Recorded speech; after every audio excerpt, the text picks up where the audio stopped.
Confirmemos, por favor, la presentación de la pantalla y la grabación. Sí se ve. ¿Ya se está grabando? Sí. Sí, profesor. Perfecto, muy bien, gracias, chicos. A ver, jovencitos, con todos ustedes, muy buenas tardes. Les da la bienvenida el profesor Víctor Rodríguez Tejada al aula virtual de Historia, gracias a la mejor academia Bryce, 18 años de éxito. El día de hoy vamos a hacer tema de Historia Universal. El tema es la Edad Media. Muy bien, listo. Veamos por acá, jovencitos, lo siguiente. La cronología. ¿De qué año a qué año se desarrolla la Edad Media? Desde el año 476 después de Cristo hasta el año 1453.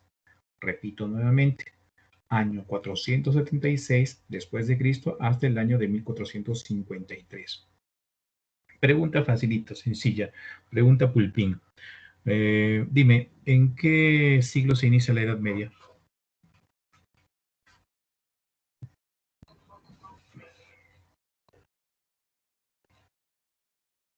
¿Qué siglo? Quinto siglo. Ajá, listo. ¿No? El siglo V, el siglo V. Perfecto, muy bien. Ahora dime, ¿en qué siglo termina? En el 15. Siglo 15. En el siglo XV. Muy bien, ¿cuántos siglos de duración tuvo la Edad Media? 10 siglos. Correcto, 10 10. siglos. Y si lo relaciono rápidamente con el tema número 1 de historia universal, hablamos de los acontecimientos, coyunturas estructurales. ¿Qué vendría a ser la Edad Media?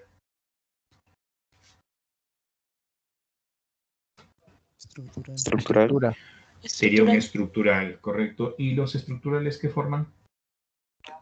Ideologías. Cambio de idea. Ajá, ideologías, mentalidades. Entonces, lo que tenemos que hacer, jovencitos, lo que tenemos que rescatar de la Edad Media es que se van a formar unas mentalidades muy interesantes que van a influir hasta el día de hoy en la historia de la humanidad.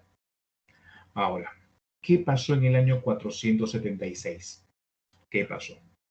Estos jovencitos que Roma, unos 150 años antes de su caída, ya estaba en decadencia. Ya estaba en decadencia. Muy bien, entonces se dieron lamentablemente crisis políticas, económicas, sociales, guerras civiles, que prácticamente condujeron a que Roma, repito, entrara en decadencia. Ahora, a ese factor interno de la decadencia le vamos a sumar un factor externo. ¿Qué pasó, mositos? Roma, recuerda, fue invadida. ¿Invadida por quién? Por los pueblos bárbaros. Recuerda, los pueblos bárbaros. Muy bien, entonces, estos pueblos bárbaros prácticamente completaron la caída de Roma en el año 476. Luego, vamos al final.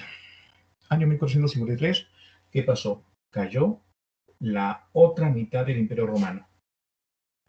Imperio, en este caso, el Imperio de Oriente. El que había caído primero, recuerda, fue Occidente.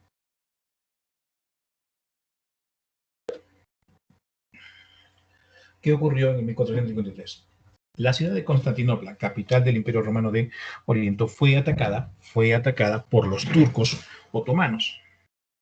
Turcos otomanos de religión musulmana, dirigidos por el sultán turco llamado Mahomet II, o Mehmet II. Muy bien. ¿Qué pasó por acá? Los musulmanes, jovencitos, van a generar, pues, entonces, la caída de la Edad Media y el inicio de una nueva Edad Moderna. Ahora, esto de la Edad Antigua, Edad Media, Edad Moderna, jovencitos, voy a tomar las palabras de Goethe. Goethe dijo lo siguiente: estos acontecimientos que marcan el fin de una edad y el inicio de otra generalmente es la confirmación del cambio de mentalidad. Por eso es un momento que hice recordar esto de las mentalidades. ¿Cómo así, jovencitos? En la Edad Media, por ejemplo, ¿qué tipo de mentalidad se va a formar? ¿Y quién influyó para la formación de esa mentalidad? La Iglesia.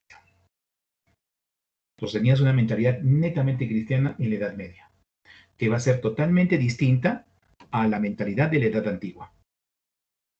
Y que la caída de Constantinopla simplemente representó o va a representar el cambio de mentalidad. ¿Cómo así, profesor? Resulta que los turcos musulmanes otomanos cerraron las rutas comerciales porque querían obligar a Europa, querían conquistarla. Entonces quisieron ahogarla económicamente, le cerraron las rutas comerciales. Oiga, si te cierran las rutas comerciales, ¿cuál fue la respuesta lógica, la reacción lógica de los europeos? Buscar nuevas rutas. Y en esas nuevas rutas destaca, por ejemplo, las expediciones de Portugal y España. En este caso de España sería de Cristóbal Colón. ¿Y qué hizo Cristóbal Colón? Recuerda, Jositos, bien prácticamente por orden de la corona española termina conquistando Centroamérica y, bueno, el resto del continente sudamericano. Entonces, los europeos, ¿qué hicieron con estos? Tuvieron que aceptar que había otros continentes, habían otras razas, otras culturas, otras lenguas, otras costumbres, otras creencias, tradiciones. ¿Qué tuvieron que pasar con estos? ¿Qué tuvo que pasar por su mente? Ampliar sus conocimientos. Como que tenían que dejar de creer un poquito en lo que te decía la iglesia y, repito, asimilar que habían cosas nuevas. Eso implicó un cambio de mentalidad. Entonces, aquí simplemente confirmamos lo que te dijo, repito, este autor llamado Goethe, por eso se lee así, Goethe. Bien, que simplemente estos incidentes, ¿no?, que ponen fin a una edad y permiten el inicio de otra, es simplemente, como decir todos, la representación, ¿sí?, de un cambio de mentalidad. Vamos a hablar de la Edad Media, jovencitos. Oiga, ¿cuál fue la institución más poderosa de la Edad Media? La iglesia. La iglesia. La iglesia, correcto, la iglesia. Muy bien. Oiga, ¿de dónde nace la iglesia? La iglesia, nosotros para eso tendríamos que ver, por ejemplo, la Edad Antigua, ¿ya? Y para ser más exactos, tendríamos que tomar en cuenta, por ejemplo, a Roma. Listo. Y en este caso vamos a mencionar a dos emperadores. Uno, por ejemplo, se llama Constantino el Grande y otro se llama Teodosio. ¿Qué hicieron estos dos emperadores? Por ejemplo, Constantino el Grande tuvo una guerra civil. Bueno, en algún momento, como ditos, Roma tuvo 4 gobernantes, ¿no? 2 Césares, 2 Augustos. Y resulta que al final esos 2 Césares y 2 Augustos terminaron en guerra civil. ¿Quién fue el vencedor? Fue Constantino el Grande. Y según cuenta él, vio la cruz en los aires en plena batalla del puente Milvio, o sea, contra sus enemigos, y logró ganar la batalla. El tipo se entusiasmó mucho, como que le dio libertad después a los cristianos. Recuerden, jovencitos, que 200 años antes de este emperador, un emperador Nerón empezó a perseguirlos. Este emperador Nerón, jovencitos, sacrificó pues a muchos cristianos, ¿no?, en la primera gran persecución. Terminan muriendo, por ejemplo, San Pedro y San Pablo, por ejemplo. Oiga, ¿y por qué los romanos empezaron a perseguir a los cristianos? Estamos agarrando un poquito de Roma. Ojo, no hemos hecho el tema de Roma, jovencitos, lo voy a hacer más adelante, de repente, en un seminario que nos pongan. Nos vamos a tratar de poner al día con ese tema de Roma. Ya está. ¿Qué pasó? Voy a referirme a Cristo, a las palabras de Cristo, ¿no? Cuando lees, por ejemplo, el Nuevo Testamento, los Evangelios, y nos relata la vida, obra y milagros de Jesucristo, nos vamos a fijar en sus predicaciones, ¿no? Cuando dice, por ejemplo, la frase, ama a tu prójimo como a ti mismo, vamos a fijarnos en ese detalle. Si tú le quitas digamos, el tinte religioso, ¿qué estaría proponiendo Cristo?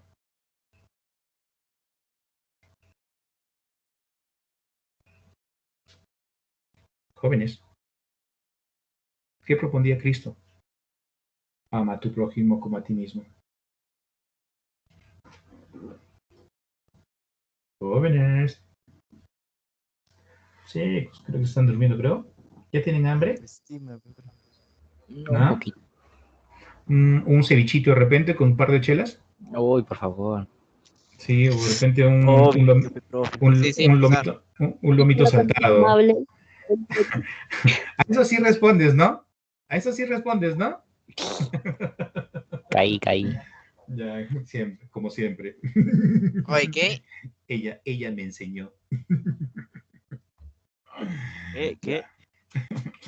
Listo, chicos. Oiga, la pregunta era esa, ¿no? Si tú le quitas el tinte político, perdón, tinte religioso a la frase que nos deja Jesucristo, lo que estaría proponiendo es una igualdad social. Igualdad social. Pero en ese momento en el cual se desarrolla las predicaciones de Cristo, pues están, recuerda, en pleno Imperio Romano. Y el Imperio Romano era un estado esclavista. O sea, era un estado donde se establecía pues una desigualdad social.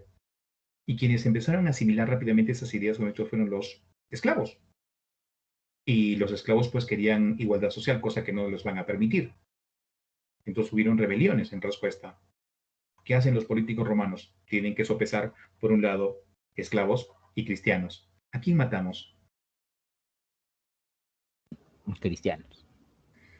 ¿Y por qué a los cristianos?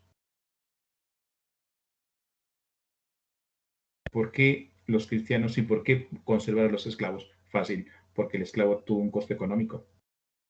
Y este esclavo prácticamente moviliza la economía de Roma. Entonces, ¿qué hicieron los emperadores? En este caso, Nerón decidió perseguir a los cristianos. Dijo, muy bien, ¿saben qué? Quememos Roma, incendiemos Roma y le echamos la culpa a los cristianos. Y empezó la primera persecución. 200 años después, muchísimos cristianos habían muerto, pero a pesar de las persecuciones, esa comunidad cristiana siguió unida. Bueno, Constantino dice que se convirtió en el primer emperador cristiano, o sea, en vida le dio libertad a la religión cristiana gracias al edicto de Milán. Edicto de Milán, 313 a.C., simplemente los cristianos dejaron de ser perseguidos. Tiempo después llamó, por ejemplo, el concilio de Nicea, 325 a.C., y se reunieron, dice, se invitó a más de 900 sacerdotes, no todos fueron, pero los que se reunieron, se dice que establecieron, por ejemplo, los libros del Antiguo Testamento. Y al establecer los libros del Nuevo Testamento, o sea, qué libros tiene el día de hoy la Biblia actual, por ejemplo, dejaron de lado a otros que aparentemente no cumplían con el criterio que proponía la iglesia. Entonces les llamaron los apócrifos. ¿Bien? Los evangelios apócrifos no fueron tomados en cuenta. Entonces, ese concilio de Nicea también sirvió para establecer cuáles eran los dogmas de la iglesia. ¿Qué es un dogma? Creencias. Es una creencia que generalmente se acepta por fe. ¿Ya? Hoy, ¿cuáles son los dogmas? La Virginidad y la Virgen María, Jesucristo es Dios, la existencia de Dios, la existencia del Espíritu Santo. Ese concilio de Nicea, a su vez, permitió establecer, ¿qué cosa? La Iglesia Católica Cristiana. O sea, el fundador de la Iglesia Católica Cristiana es Constantino el Grande. Ahora, ¿por qué le está dando tanto rollo a la Iglesia cristiana? Recuerda, Roma ya estaba en decadencia. ¿Y cómo se veía esto, jovencitos? Porque ya no se respetaban los principios. Si una sociedad, repito, históricamente ya está demostrado, no respeta los principios con los cuales fue creada, entonces simplemente con el tiempo que pasa, desaparece. Es un caos previo, ya caos, desastre, crisis, etcétera, etcétera, y luego desaparece. Entonces lo que querían los políticos romanos era reconstituir la sociedad romana. ¿Ya? Bueno, con el tiempo simplemente no dio resultado. Después viene Teodosio. ¿Qué hace Teodosio? Teodosio es considerado, sí, como el emperador que convierte a la religión cristiana en religión oficial del Imperio Romano. O sea, ya había libertad religiosa, ya había pues una intromisión de la iglesia en la política romana. Entonces, con Teodosio simplemente se confirmó. Religión oficial del Imperio Romano, religión cristiana. 380 después de Cristo. 380 después de Cristo, perdón. Oiga, acá viene el problema, pues. En el año 410, Roma fue invadida por un pueblo bárbaro llamado los visigodos y que saquearon Roma. Y los romanos dijeron, no, esto es por culpa de cambiar la religión. Por cambiar la religión nos ha pasado esto. Le echaron la culpa. Pero hubo un representante de la patrística, ya estamos hablando ya de filosofía, jovencitos, que les quiso dar la respuesta a aquellas acusaciones.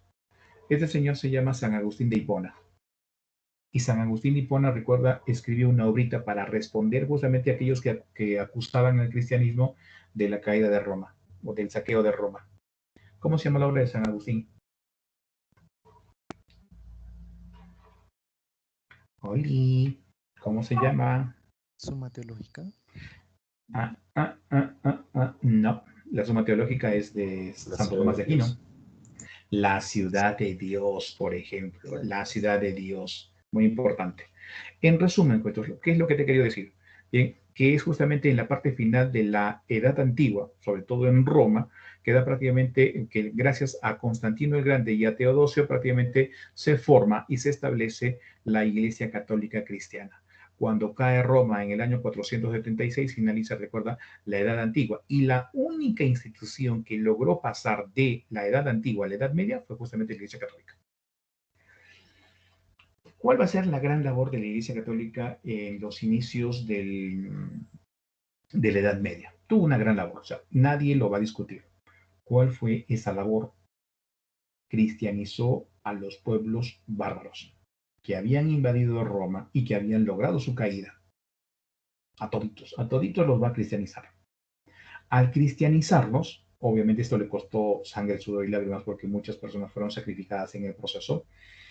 Entonces vamos a tener, por ejemplo, que la iglesia va a tener una gran influencia social en las personas o en los europeos, ¿sí?, de estos pueblos bárbaros. Y a tener una influencia social, también va a generar una influencia económica. ¿Por qué? Porque si ya tienes la creencia católica cristiana, vamos a utilizar, por ejemplo, lo que dice la Biblia en la consecución, por ejemplo, del impuesto o del tributo que le tienes que entregar a Dios, no para colaborar, claro está, con la iglesia, con la labor de la iglesia, a lo cual le llaman el día de hoy, recuerda, el diezmo. Entonces la iglesia empezó a tener poder económico. Digo, empezó porque no fue pues de la noche a la mañana, fue un proceso no lento, año tras año, siglo tras siglo, y que aumentó como procesos, por ejemplo, como el feudalismo. Y la institución prácticamente termina convirtiéndose en la institución más poderosa en el aspecto económico. Una vez que alcanza el poder, o en todo caso en el proceso de ir alcanzando el poder económico, también fue peleando por el poder político. ¿Y a quién le tuvo que pelear el poder político? A los reyes de aquellos reinos. En algunos casos, algunos reyes pues no quisieron aceptar la intromisión de la iglesia. Entonces, ¿qué hizo la iglesia? Empezó de repente a chantajearlos o de repente a utilizar elementos con los cuales prácticamente estos reyes se sintieron amenazados y simplemente tuvieron que doblegarse ante la voluntad de la iglesia. ¿Qué utilizó? La famosa excomunión. Entonces, te decía, muy bien, este rey no quiere cumplir la orden del Papa. Y como no quiere cumplir la orden del Papa, no quiere cumplir con la orden de la Iglesia. Y como no quiere cumplir con la orden de la Iglesia, no quiere cumplir con Dios. Por lo tanto, es un hereje, porque está contra Dios. Oiga, ese era un gran peligro para un rey. Porque imagínate, estamos en una comunidad de cristianos.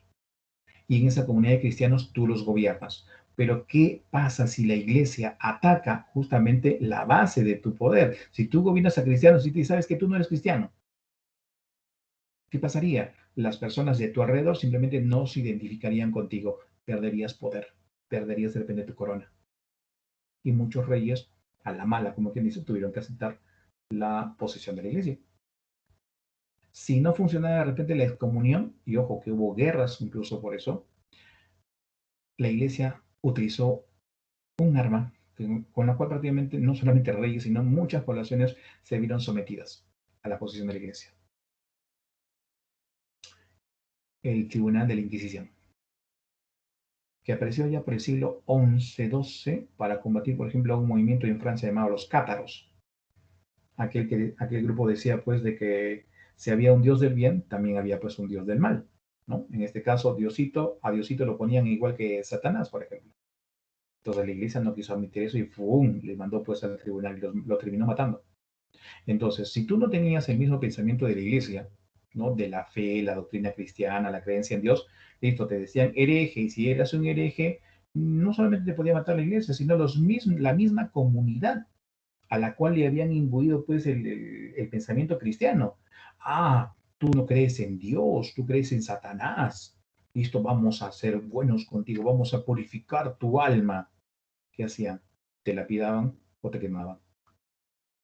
Solo por no tener el pensamiento de la iglesia. Entonces, en ese tiempo, el europeo se volvió intolerante. Creyó que con la fe cristiana tenía prácticamente la verdad delante de sí y que podía llegar al cielo.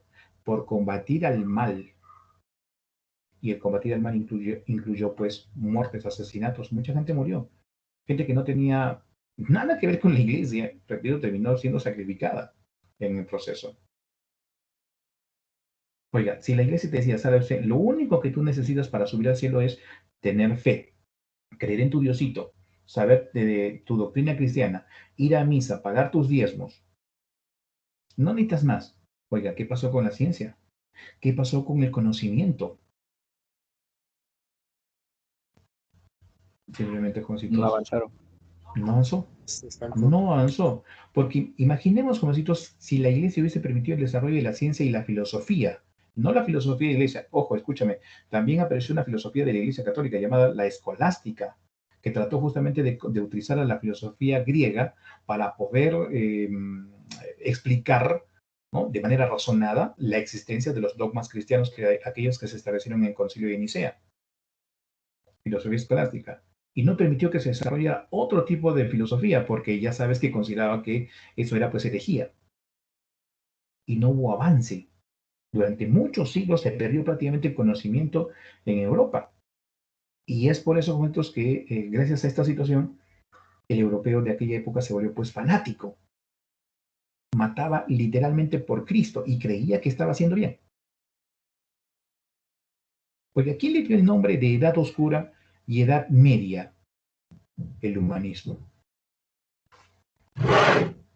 En el siglo XIV, ¿sí?, en el siglo XIV aparece la filosofía del humanismo.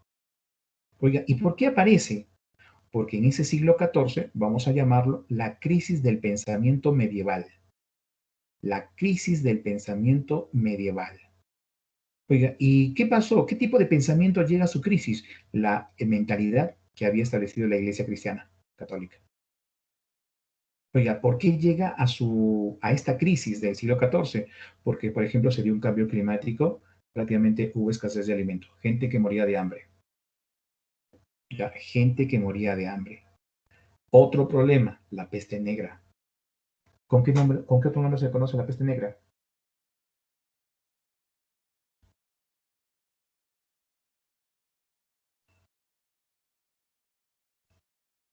¿Con qué otro nombre se conoce la peste negra? La bubónica. Ah, la peste bubónica. ¿Quién la transmite? La rata. Las ratas. Las pulgas y piojos de las ratas, ¿no? Que se han infectado por las ratas, porque te van a transmitir una bacteria. Esa bacteria trata de, digamos, en tu cuerpo, cómo va a reaccionar tu cuerpo frente a esa bacteria. Va a empezar a tener hinchazón en los nodos del sistema inmunológico, o sea, a la altura de tus axilas, de tu cuello, de tu ingle, empieza a inflamarse de color negro. Y cuando se le cortaba salía pues una putrefacción, no, feo, feo, feo, feo. Entonces, dice, producto de esta enfermedad que llegó del Asia hacia Italia y el comercio, prácticamente gracias al comercio se distribuyó. Lo mismo que pasó el día de hoy, probablemente, con la famosa pandemia del COVID, pues, ¿no? Entonces, ¿qué pasó, Jositos? Gracias a las personas que llegaron infectadas del Asia, que llegaron a Italia, se distribuyó prácticamente por toda Europa, matando. Algunos mencionan, por ejemplo, algunos son exagerados, ¿no? Dicen que el 60% de la población europea murió. El 60%. Pero dicen los menos escépticos, ¿no? Digamos, siendo más reales estas cifras, dijeron el 30%. Imagínate que el 30% de Arequipa murió por la epidemia. 30% es una gran cantidad, son millones de personas. Vamos a suponer lo siguiente, ¿no? Ahorita, por ejemplo, el COVID ataca con fuerza Arequipa y el 30% de la población muere. 30% de la población. Vamos a pensar como cristianos católicos. ¿Cómo reaccionaríamos? Castigo de Dios. Castigo. Esto Castigo, es un profe. castigo de Dios. Sí, Diosito nos está castigando. Por no Seguro ingresar, que profe. sí, porque pusiste tus packs seguro por ahí, ¿no? Sí, estamos viendo No, tus puede packs ser por también. ahí. Muy bien. Ah, listo. Entonces, como somos pecadores, ¿no? Diosito nos está castigando. Y si Diosito nos está castigando, ¿cómo nos vamos a reconciliar con él? Yendo a la iglesia. Yendo a la Dios mío. iglesia, pagando tu diezmo, ¿sí? Haciendo misas, Azotándolo. sacando a las esculturas, ¿no?, de los santitos de la Virgencita y demás, ¿sí?, por las calles de Arequipa para que se aleje pues la enfermedad. Oiga, ¿y si no tiene resultado? ¿Qué pasa con tu pensamiento? Tu pensamiento cristiano. Cambiado. Como que Ya no hay empiezas a dudar, ¿no? Empiezas a dudar, oye, lo que me ha hecho la iglesia, ¿es cierto? ¿Lo que me ha enseñado la iglesia tiene validez en estos momentos? A eso le agregamos la guerra de los 100 años. Me recuerdo el decálogo y uno de los mandamientos dice, pues, no matarás.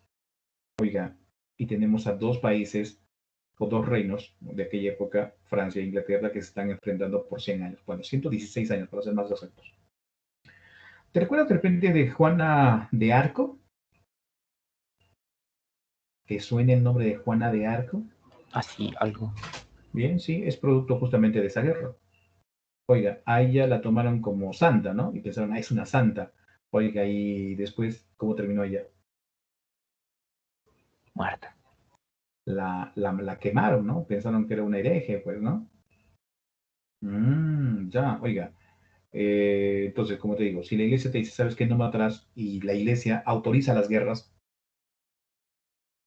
y la guerra entre cristianos, ¿ah? No eran herejes, eran cristianos. ¿Cómo queda tu mentalidad? Peor aún todavía. En el siglo XI se desarrollaron las cruzadas, las guerras que tuvieron los cristianos contra los musulmanes, y fueron durante 2 siglos, hasta el siglo XIII. Producto de esas cruzadas se reactivó el comercio en Europa y gracias a esa reactivación del comercio apareció una nueva clase social llamada burguesía. La burguesía apareció en el siglo XII, pero para el siglo XIV ya esa burguesía se había puesto muy fuerte, o sea, era muy poderosa. ¿Y qué te decía la iglesia? La iglesia te decía que para poder ir al reino de los cielos, y eso lo toma, recuerda, pues una predicación que hizo Jesucristo, ¿no? El rico no entrará al reino de los cielos porque se preocupa de sus bienes materiales. Entonces la idea era esa, pues, ¿no? No tener bienes materiales. Pero tenemos a la burguesía que no le va a importar lo que le dijo la iglesia, ¿ya? Pensaba pues en su mesa, en su negocio, en su comida, en su ropa, en sus fiestas, en sus préstamos, en su compra-venta, mercaderías por acá, mercaderías por allá. Oiga, y la iglesia no le decía nada. Es más, la burguesía empezó pues a contribuir con la iglesia. Oiga, y lo que decía la iglesia, el que los ricos no entrarán al reino de los cielos. Entonces, esa mentalidad cristiana creada por la iglesia entra en duda. Por eso el siglo XIV le llamó pues la crisis de pensamiento medieval. Y algunos sacerdotes religiosos cristianos se dieron cuenta de que para poder explicar todo esto era necesario tener otro punto de vista que no fuera el de la iglesia católica, que saliera pues de lo que es el punto de vista de Dios y la fe. Entonces, ¿qué hicieron estos filósofos humanistas? Dijeron, tenemos que buscar el punto más cercano al hombre, no a Dios. ¿Y cuál fue la referencia? La cultura grecorromana, en donde van a desarrollar prácticamente al hombre sin el apoyo de la religión. Y entonces, jovencitos, por tener otra vez en el centro de la atención al hombre, le vamos a llamar entonces humanismo. Este humanismo le dio justamente nombre a la Edad Media, a la Edad Oscura. ¿Y por qué le llama la Edad Media? Porque muy bien, desde la caída de Roma hasta la aparición del humanismo, siglo XIV, listo, ¿cómo le llamamos lo que está en el medio? Edad Media. Ah, pero como no avanza en las ciencias ni en la filosofía, Edad Oscura, oscurantismo. Bien, entonces el humanismo consideró pues que para poder enfrentar estos problemas que la iglesia no podía ni responder, era necesario entonces otra vez tener el criterio de la razón y desarrollar nuevamente las ciencias y desarrollar nuevamente la filosofía, pero repito, teníamos que salir de este punto de vista. Por eso al inicio, jovencitos, de la clase les dije, pues, ¿no? ¿Qué tipo de evento histórico es la Edad Media? Es un estructural. Los estructurales, recuerda, forman mentalidades. Y eso es lo que tenemos que hacer, entender esas mentalidades que van a influir en el resto de la historia. ¿Ah? Muy bien. Tiempo después, como si por siglo XIX, apareció este movimiento literario llamado el romanticismo, en donde nos va a poner eh, otro punto de vista sobre la Edad Media. Recuerda que la Edad Media era, digamos, negativa, ¿no? El punto de vista que se tenía sobre ella era negativo. Entonces el romanticismo aplicó pues otro punto de vista que fue aceptado. Vamos a verlo. Vamos acá. Muy bien. ¿Qué pasó? ¿Qué te dice el romanticismo? Que la Edad Media es importante. Oye, ¿por qué es importante? Porque los pueblos bárbaros que invadieron el Imperio Romano prácticamente van a formar la base de los pueblos europeos actuales. Veamos. Oiga, tenemos aquí a los visigodos en la península hispánica. Y los visigodos con sus creencias, costumbres, tradiciones, fusionado, por ejemplo, con la cultura romana, que dio lugar España y una lengua, el español. Los francos, igual, trajeron sus costumbres, creencias, tradiciones, las fusionaron pues con las costumbres, creencias, lengua romana, y ¿qué dio? A Francia y al francés. El anglosajón, los anglosajones, bien, igual, fusión con la cultura romana, Gran Bretaña y el inglés. Los alamanes, igual, Alemania y el alemán. Los ostrogodos, lombardos, fusionados con la cultura romana, tuvieron pues a los italianos y la lengua italiana. ¿No? Perdón. Bien, entonces, el punto de vista del romanticismo fue apreciado, o sea, sí, fue positivo, ¿no? Sí, se acepta. Ahora, ¿cómo se divide la Edad Media? Hace un momento también mencionamos lo siguiente. ¿Cuántos siglos duró la Edad Media? 10 siglos. 10 siglos. Entonces vamos a hacer lo siguiente. Bien, la Edad Media se divide en 2 etapas y cada etapa tiene 5 siglos. La primera, la Alta Edad Media, del siglo V al siglo X. La segunda, la Baja Edad Media, del siglo XI al siglo XV. ¿Qué es lo que va a pasar, jovencitos, en cada una de estas edades? Bien, vamos a hacer una lista. Y acá, jovencitos, no sé si alguien de ustedes ha visto, por ejemplo, ya el nuevo temario, no, el nuevo Banco de Seprunza. Sí, pero todavía no.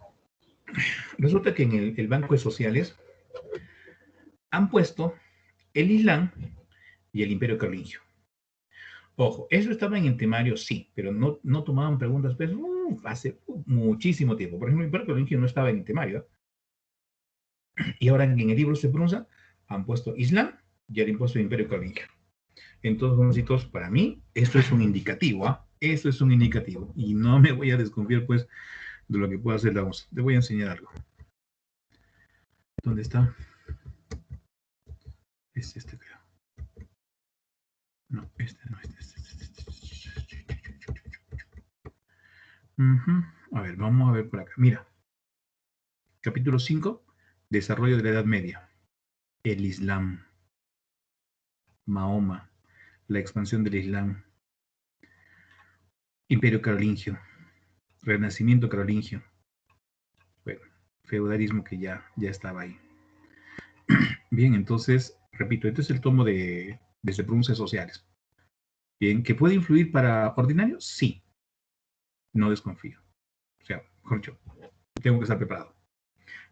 Entonces, jovencitos, si es que no terminamos ahora, bueno, nos falta todavía 12 minutos, en la tarde, a las 6 de la tarde, nos reunimos para poder terminar ese tema. Porque mira, hay varios temas que tenemos que tratar aquí. ¿Estás de acuerdo? O de repente, no sé, viernes, fin del el cuerpo lo sabe. El cuerpo lo sabe, profe. El ingreso también, ¿no? Bueno, también. Ya, chicos, entonces a las 6 de la tarde nos reunimos para... Profe, ¿solo nuestro grupo o otros grupos también van a ayudar? Todos los grupos. Ahí. Todos los grupos.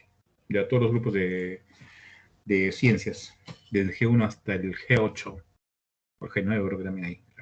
Ya.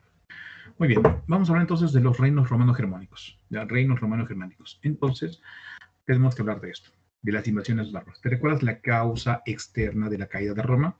Perfecto. Fue provocada ¿por qué? Por los pueblos bárbaros. Y aquellos pueblos bárbaros se van a convertir con el tiempo en reinos romano-germánicos. Profesor, ¿pero por qué reinos romano-germánicos si ellos no eran romanos? Y vamos a ver la siguiente situación. Las invasiones se van a dar desde el siglo IV, o sea, desde los años 300. ¿Ya? 300. Oiga, profesor, ¿pero por qué no provocaron la caída en ese 300? Vamos a ver lo siguiente. ¿Por qué permitieron esto a los romanos? Resulta, un emperador llamado Trajano, con él prácticamente Roma llegó a su máxima expansión. ¿Qué quiere decir entonces? Que dominaban prácticamente casi toda Europa, ¿ya? Casi toda Europa, la península balcánica, Asia Menor, Próximo Oriente, Mesopotamia, norte de África y Egipto, por ejemplo. Todo esto. Entonces, con el poder acumulado, los romanos se relajaron. Relajaron sus costumbres, relajaron sus principios, y bueno, pues como ya tenían poder, ya no querían trabajar. Entonces, ¿qué hicieron? Permitieron entonces la llegada de otras personas para que trabajen por ellos. En este caso, los pueblos bárbaros. Lo hicieron de forma pacífica. Pero en el siglo V, esas invasiones se volvieron violentas. Oiga, ¿y por qué se volvieron violentas? Estos pueblos bárbaros que estamos viendo acá, visigodos, francos, ostrogodos, suevos, anglosajones, etcétera, etcétera, estaban escapando de otra invasión que los estaba persiguiendo. ¿De quién? De los hunos. ¿De dónde procedían los hunos? Del Asia Central. Y fueron expulsados por los chinos. Entonces los hunos tuvieron que emigrar. En ese migrar se dieron cuenta o de repente tomaron conciencia de poder conquistar territorios y no solamente conquistar territorios, sino también de personas y ponerlos de repente como esclavos. Entonces, en ese proceso expansivo van a chocar pues con los pueblos bárbaros de la zona de Germania y estos pueblos bárbaros, bien, no quisieron convertirse en esclavos pues de los hunos. ¿Qué hicieron? Tuvieron que tomar la única vía por la cual podían escapar. ¿Hacia dónde? Hacia el lado occidental. O sea, en otras palabras, invadieron sin proponer la caída del Imperio Romano, obviamente invadir sus territorios. O sea, no lo hicieron por ambición, lo hicieron por necesidad de escapar. Ahora, cuando estos pueblos bárbaros jovencitos van a fijarse, o no tenían cultura, tenían una cultura pero muy, muy básica, se fijaron en la cultura romana y les gustó porque era muy bonita, muy vistosa, muy imponente. Y entonces estos pueblos bárbaros se asimilaron a la cultura romana. Ya, se asimilaron. Entonces de ahí viene la designación de reinos romanos. ¿Por qué germánicos? Porque procedían de la zona de Germania, por esta zona. ¿Ya? Ahora, cuando los hunos, bien, los van a seguir, los van a perseguir, van a terminar también invadiendo el Imperio Romano. Entonces Roma estaba en peligro. ¿Qué tuvo que hacer Roma? Roma tuvo que ponerse de acuerdo con todos estos pueblos bárbaros que habían sido invadidos para poder enfrentarse a los hunos.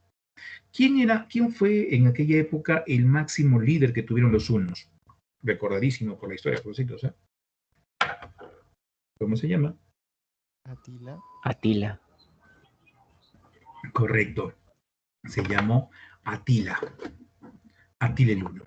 Entonces, una alianza de romanos y pueblos bárbaros, y en Francia lo van a derrotar en el año 451 en la batalla de los Campos Cataláunicos. Logran derrotarlo. Muy bien, y dice que a los 2 años después, 453, Atila quiso invadir Roma. Lo detuvo un papa, el Papa León I. Bueno, y al poco tiempo, Atila fue envenenado por una nueva esposa que había conseguido. Bueno, ahora, Roma, lamentablemente, con la invasión de estos pueblos bárbaros, obviamente por la alianza que tuvo que hacer, tuvo que respetar prácticamente, ¿no?, los territorios que estaban tomando. Y también puso pues un gran problema, porque recuerda que uno de los principios económicos más importantes era la posesión de la tierra. Entonces Roma, jovencitos, en esa situación ya de declive, quiso proteger sus fronteras y contrató a otro pueblo bárbaro llamado los érulos. Y los érulos tenían prácticamente un líder llamado Odoacro. A Odoacro lo van a nombrar como jefe del ejército romano y tenía que proteger pues las fronteras de Roma. Bien, hizo su chamba, defendió pues a los romanos y resulta de que exigió como pago que le entregaran la tercera parte de Italia. Los romanos consideraban prácticamente que Italia era sagrada. No hicieron esto, no le dieron el gusto. ¿Cómo se llama el emperador que enfrentó pues, ¿no?, el pedido pues, de los érulos? Se llamó Rómulo Augustulo. Rómulo Augustulo. Muchachito todavía. Y resulta que Odoacro, al tener la negativa de entregarle la tercera parte de Italia, ¿qué hace? Simplemente le quitó el poder al último emperador de Roma, Rómulo Augusto, 476. Y prácticamente de ahí es el punto de partida, porque recuerda, finaliza la Edad Antigua y se inicia pues el desarrollo de los reinos romano-germánicos. Reinos romano-germánicos. Bien, visigodos, francos, anglosajones, alamanes, ostrogodos, etcétera, etcétera, etcétera. Ya está. La segunda parte. Segunda parte no, por acá. Vamos siempre aquí. Vamos en el orden cronológico. Vamos a hablar del Islam. ¿Qué es el Islam? Es una nueva religión que apareció en el siglo VII. Siglo VII. Bien, siglo VII. Listo. ¿Dónde aparece el Islam? ¿En qué parte del mundo? En esta parte que está entre Persia y África, donde ves la patita, por ejemplo, que se parece a la de un elefante, ¿ya? Eso, jovencitos, eso es la península arábiga. Es en la península arábiga donde aparece el Islam. ¿Quién es el creador del Islam? ¿Cómo se llama el creador del Islam? Se llama Mahoma. Mahoma. ¿Cómo se llama? Mahoma. Mahoma. Dice la biografía que Mahoma era pobre y se dedicaba a criar camellos. Siendo un muchacho, se conoció, pues, dice, con una rica viuda llamada Khadija, con la cual terminó casándose. Y bueno, al tener ya una posición holgada, se dedicó a la meditación. Producto de esa meditación, propuso entonces la creación de esta nueva fe, el Islam. ¿Y quién era el dios del Islam?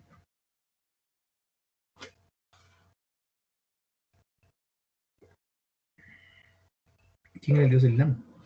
Alá. Alá. Alá. Ajá, Alá, el único Dios. Ahora, dice, en sus inicios, el Islam era un control-C, control-V de la religión judío-cristiana. Hay muchos elementos de judíos cristianos que están, pues, en la religión islámica, como por ejemplo,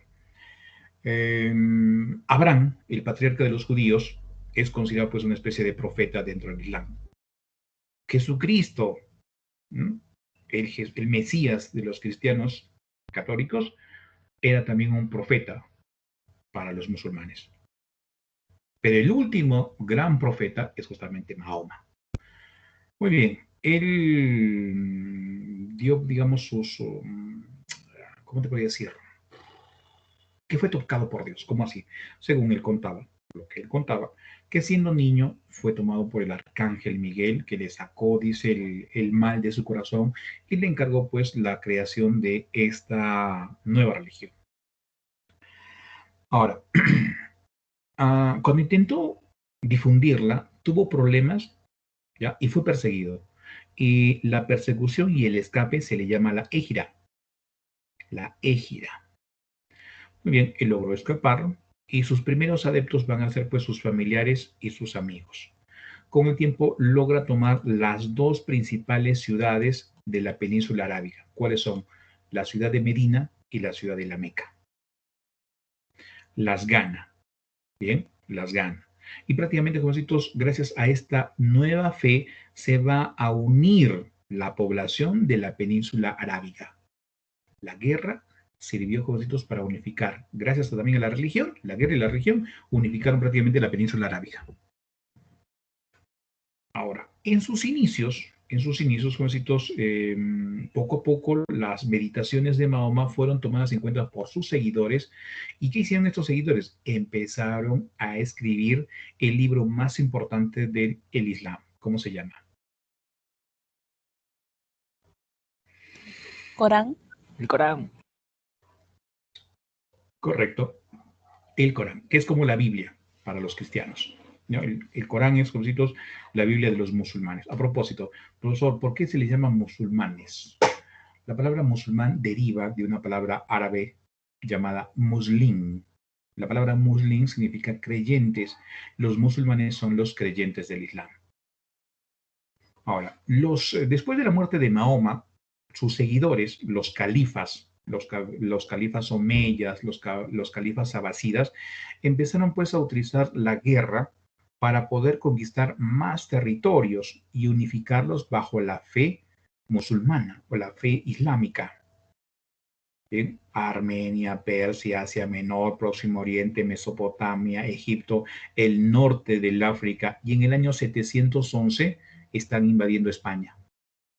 Están derrotando al último rey visigodo, Don Rodrigo, y a los pocos años prácticamente ya dominaban toda la península española, todita. Y luego quisieron entrar al resto de Europa por España, pero ¿qué resulta? El reino de los francos se lo impidió. Y esto lo vamos a ver cuando hagamos en la tarde Imperio Carolingio. ¿Muy bien? Listo. Ahora, ¿qué importante fue, digamos, o permitió que esta fe se expandiera? Los musulmanes establecieron 5 principios. El primer principio, creo que es el más importante de todos ellos. Resulta que los musulmanes dicen, el único Dios al cual tienes que adorar, al que tienes que adorar, es Alá. Tu creencia es en Alá, no hay más. Oiga, si tú visitas, por ejemplo, el día de hoy, mira a qué punto ha llegado esta fe de los musulmanes. Si tú alguna vez tuvieses la oportunidad, qué sé yo, de ir al extranjero y qué sé yo, de repente por ahí hay un minarete, o sea, un templo musulmán, tú puedes entrar, pero no vas a encontrar ninguna representación de Alá. Está prohibido. Está prohibido representar a Alá. No es como el caso de los cristianos. Resulta que los cristianos tuvieron pues una guerra en Europa, se llama la guerra de los iconoclastas, en donde por un lado peleaban pues que si era necesario representar pues a Diosito, a Jesucristo, a la Virgen María, a los santitos, ¿no? En esculturas, ¿no? La cruz, etcétera, etcétera. Y otros dijeron, no, imposible, ¿cómo vas a representar pues algo que es divino con algo material? No, no se puede. Y hubo guerra por eso en Europa. Y los musulmanes fueron más prácticos. Dijeron, ¿saben qué? Está prohibido representar al Dios Alá. No se puede. Primer punto, primer pilar. Le llaman los pilares. Primer pilar. Segundo pilar, el salat. ¿Qué es el salat? La oración. Probablemente voy a hacer la referencia a algunas películas donde ves pues una gran cantidad de personas que se retiran los zapatos al momento de orar, porque es respeto pues a su Dios, sacan una alfombrita, ¿sí? Se hincan y se inclinan. ¿Y hacia dónde se inclinan? Tienen una dirección. Se inclinan hacia la ciudad de la Meca. ¿Y por qué hacia la ciudad de la Meca? Porque ahí está, jovencitos, la Kaaba. Esa estructura cuadrada que están viendo acá, jovencitos, con el cursor, se llama la Kaaba. Resulta que la Meca es como el Vaticano para Roma y como Jerusalén para los judíos. Su ciudad más importante. Bien, segundo principio, entonces, tienes que orar 5 veces al día. 5. Dejan de hacer cualquier cosa, jovencitos, en ese momento para ponerse justamente a orar en dirección a la Meca. Segundo lugar. Tercer lugar, tienen que respetar el Ramadán. Tercer principio, Ramadán. ¿Qué es el Ramadán? A ver, para hablar de Ramadán tenemos que hacer la mención, por ejemplo, del calendario. El calendario occidental, recuerda que es el calendario solar, creado por los egipcios, traído por los romanos y mejorado pues inicialmente por Julio César y luego por el Papa Gregorio. Tenemos el día de hoy pues el calendario gregoriano. Pero en el caso de los musulmanes, ellos utilizan un calendario lunar. Por lo tanto, su calendario no es igual al nuestro. No es igual al nuestro. Ahora, como no coincide su calendario con el nuestro, el Ramadán en este año, por ejemplo, ha sido el mes de mayo. ¿Qué es el Ramadán? El Ramadán, jovencitos, es el mes de ayuno. ¿Ya? Mes de ayuno. Y dice la costumbre que durante este tiempo tú no puedes comer, tú no puedes probar alimento desde que sale el sol hasta que se pone el sol. O sea, prácticamente desde las 6 de la mañana hasta las 6 de la tarde. Tú no puedes comer nada. Estás en ayuno. No puedes beber, no puedes fumar, y cuando digo beber no bebes alcohol, ¿ya? No puedes fumar y tampoco puedes tener sexo. Una vez que se oculte el sol, ya bueno, se preparan los alimentos, pero claro, no es un festín tampoco, ¿no? No es tu pollito a la brasa, tu chicharroncito, no. Ah, y dicho sea de paso, acá también tenemos otra influencia pues de los judíos. Los judíos no comen chancho, porque consideran que el cerdito es pues un animal impuro. Los musulmanes también piensan lo mismo. Que el chanchito es un animal impuro, por eso no está dentro de sus platos preferidos. No está, no lo toman en cuenta. Ya. Muy bien. Cuarto punto, cuarto pilar. Una vez en tu vida tienes que visitar la Meca. Los tienes que disponer un momento de tu vida para que vayas justamente a la Meca. Oiga, pero ¿y qué es la Meca? Como te dije anteriormente, es la ciudad más importante de los musulmanes. ¿Qué hay en la Meca? Está la Kaaba. ¿Y qué hay en la Kaaba? Voy a hacer otra vez referencia a la Biblia y sobre todo a la parte judía. Bien, ¿te recuerdas no sé, bueno, profeta, me parece, era profeta, patriarca, que no podía tener hijos y que recién Diosito le dio la oportunidad pues de tener hijos cuando ya era pues viejito? ¿Te acuerdas? Abraham. Abraham. Y que antes de que tuviese hijos, bien, como que sacó sacó su herramienta y lo metió donde no debía, porque tuvo, pues, embarazó a una esclava egipcia llamada Agar. Y bueno, como que la señora se sintió tan mal y como que le hervía la sangre, bien, y Abraham tuvo que despachar pues a su, ¿no? A su esclava, Agar, que ya tenía pues su criatura ya, ¿no?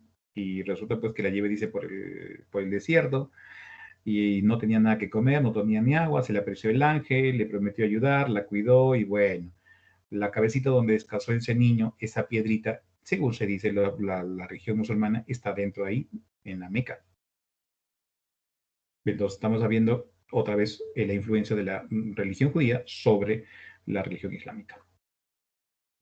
¿Cuál es el, digamos, si es que tú no pudieses ir, según el principio si tú no pudieses una vez en tu vida a la Meca, entonces le tienes que hacer el bien a otra persona. Y ojo, y este es interesante porque también lo he visto, por ejemplo, acá en TikTok me cayó un día, por ejemplo, de una mujer boliviana, pero que es musulmana, y hablaba pues de sus ritos, de sus costumbres, de sus creencias. Y hay una cosa interesante, dice que si tú te puedes, ya tú eres desconocido, ¿no? Tienes hambre, te metes a una casa de familia musulmana, esa familia musulmana no te va a preguntar ni siquiera tu nombre, pero te va a atender, te va a dar agua, te va a dar comida, te va a dar vivienda. Pero eso sí, al tercer día te van a preguntar quién eres. Uy, ya, ¿dónde hay casas musulmanas para ir?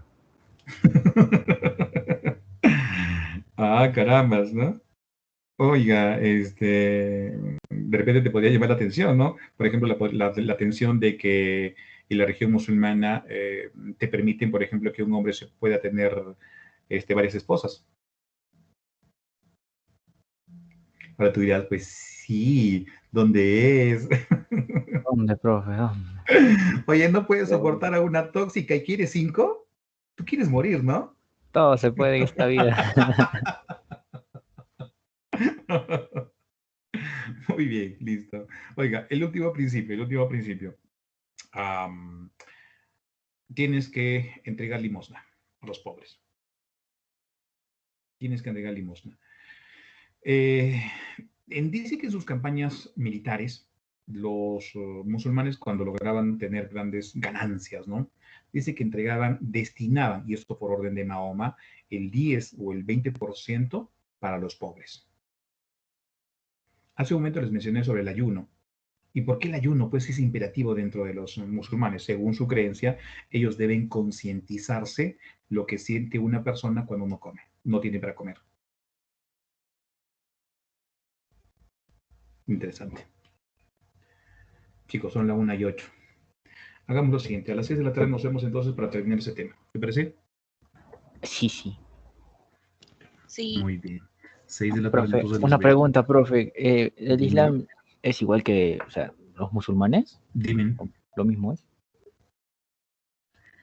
Escúchame. Los musulmanes, la palabra musulmán significa creyente. ¿Creyente de quién? Creyente de Alá y del Islam. Ah, ya, entonces los musulmanes. Ah, ya, entonces el Islam es como